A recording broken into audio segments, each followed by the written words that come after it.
welcome to another episode. In this episode, we will see the question: what are some ideas that are associated with loss of innocence?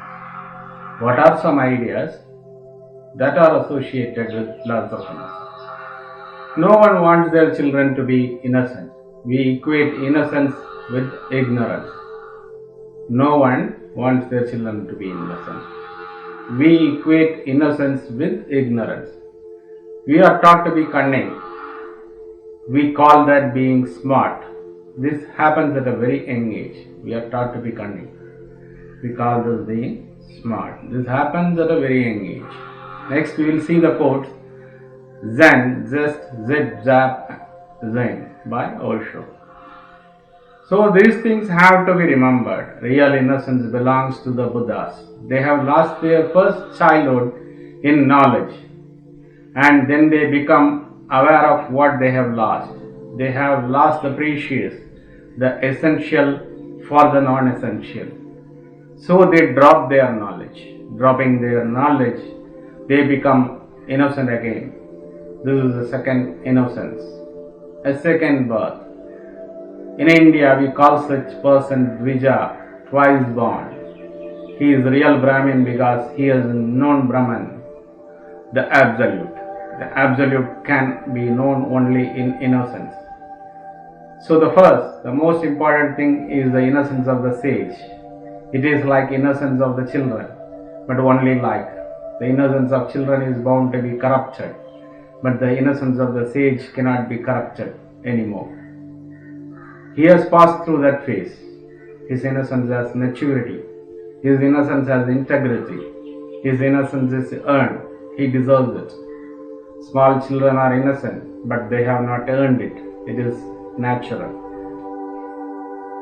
They are ignorant, really, but their ignorance is better than the so-called learning, because the learned person is simply covering his ignorance with words, theories, ideologies, philosophies, dogmas, creeds.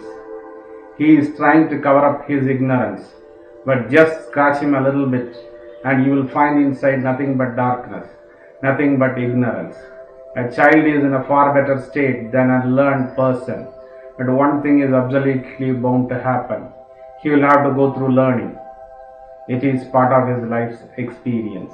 Unless something is lost, you don't recognize its value. It happens every day. Whenever something is available to you, you start taking it for granted.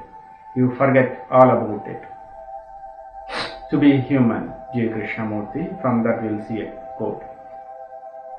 An innocence that has not been touched by thought at all. I have explained already what we mean by looking at a tree with innocence, which is to look at it without image.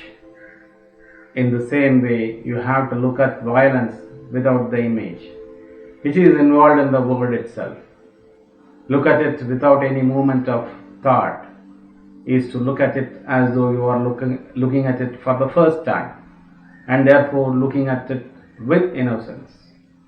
Next we will see some quotes from A Course in Miracles. God does not forgive because he has never condemned. The blameless cannot blame, and those who have accepted their innocence see nothing to forgive. Yet forgiveness is the means by which I will recognize my innocence. I cannot see in darkness. Let the light of holiness and truth light up my mind. The truth is innocence, the only thing there is, and let me see the innocence within. Innocence is incapable of sacrificing anything, because the innocent mind has everything and strives only to protect its wholeness. It cannot project. Innocence is wisdom, because it is unaware of evil, and evil does not exist. Innocence is strength, and nothing else is strong. So that is about innocence. With this, we will end this episode. Stay with me for another episode. Thank you.